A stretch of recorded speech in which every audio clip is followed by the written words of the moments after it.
Hello, and welcome to this week's edition of Colorado Municipal League Statehouse Report. I'm Megan Duller, Legislative Advocacy Manager. Thanks so much for joining us this week, and we'll get right to it. I'm going to talk about a few bills. One that just passed the House and should be introduced in the Senate any day now, which is House Bill 1222. This is a bill that CML is opposed to, and it has to do with the regulation of family in-home family residential childcare facilities. What the bill does is make significant changes around the ability for a municipality to regulate those entities, particularly when it comes to parking requirements, number of children, and building and fire code safety.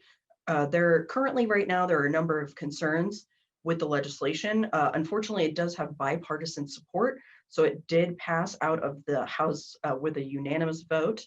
However, CML, along with some individual cities, are seeing if maybe there are some amendments that we can perhaps see added onto the bill in the Senate, particularly around childcare homes that would have more than 8 children, as the bill exempts from local land use up to 12 children. So that's something that we're going to keep working on. Additionally, a bill that I want to talk about that actually was postponed indefinitely in committee this week. It was postponed indefinitely in the Senate Education Committee by the sponsors, effectively killing the bill. This is Senate Bill 182, which had to do with school discipline. The bill made a number of changes to the relationship and what to the relationship between school resource officers and students. Put a number of restrictions on what school resource officers can do in schools in terms of public safety. And perhaps most concerning, there was a section of the bill that listed a number of crimes that could be committed on school property that could not be enforced either by a school resource officer or by the municipality. We had a number of individual members that were opposed, and CML was also opposed to legislation. That being said, should this legislation come back in perhaps a different form, or there's a more, certainly we're prepared from CML's perspective to continue to work on the issue and certainly see if we can find some meaningful solutions. Finally, I want to note CML's position on Senate Bill 62. This has to do with jail depopulation management tools, which makes a number of changes to arrest standards, as well as when an individual can be held on monetary bond. Initially, CML was opposed unless amended to this legislation. We did seek some amendments, and those were addressed in the first Senate committee.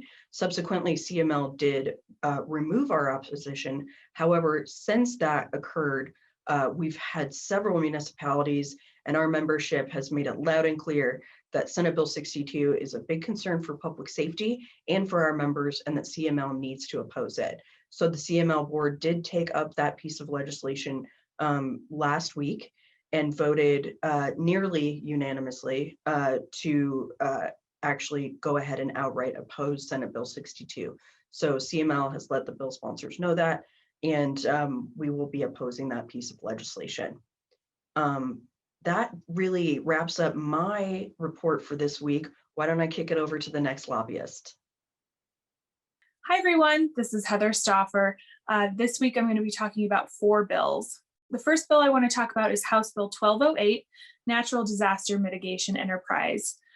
This bill creates an enterprise in statute, which collects a fee on specific insurance policies and allows the revenue to be used by local governments for wildfire mitigation purposes. CML is supporting this bill, and CML member Mayor Kudron from Grand Lake testified in support of that bill for CML and Grand Lake in the House Finance Committee. That bill passed on a 7-4 vote, and it had a number of amendments added to it during the committee, which among other things added a 5-year sunset to the bill.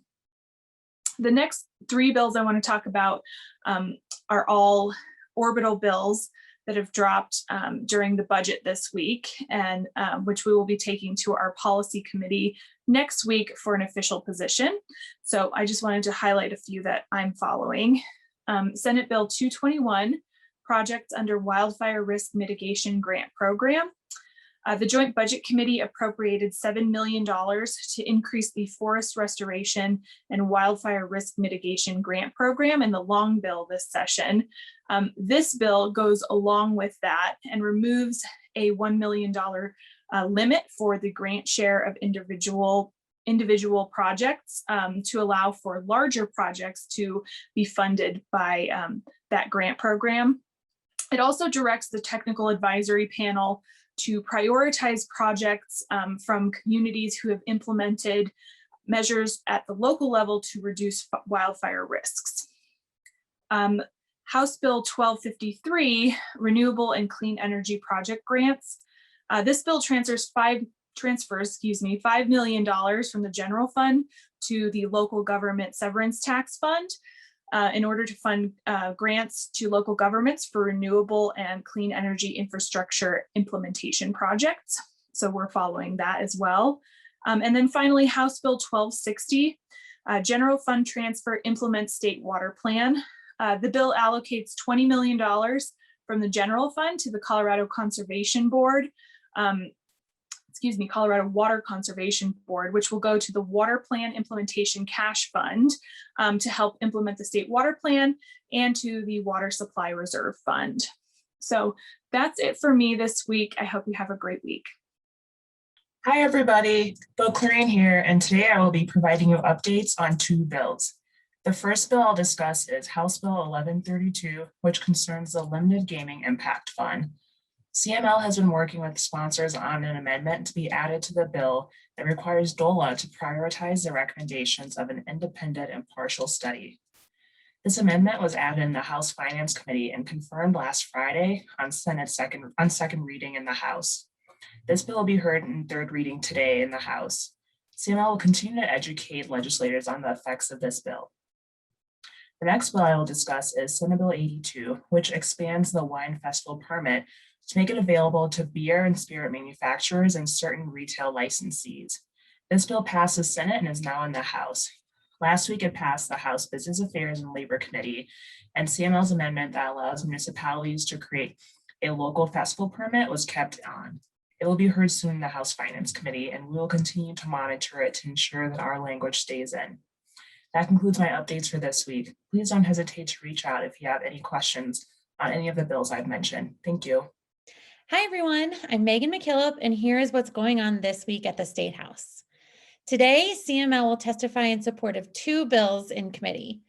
First, Senate Bill 77 will be heard by the House State Civic, Military, and Veteran Affairs Committee. This bill reverses action taken during a 2006 special session where several pieces of immigration legislation were passed. The bill repeals requirements that applicants must provide verification of lawful presence in order to apply for a license, certificate, or registration to practice a regulated profession. The bill applies to both state and local licensure, and CML supports this idea.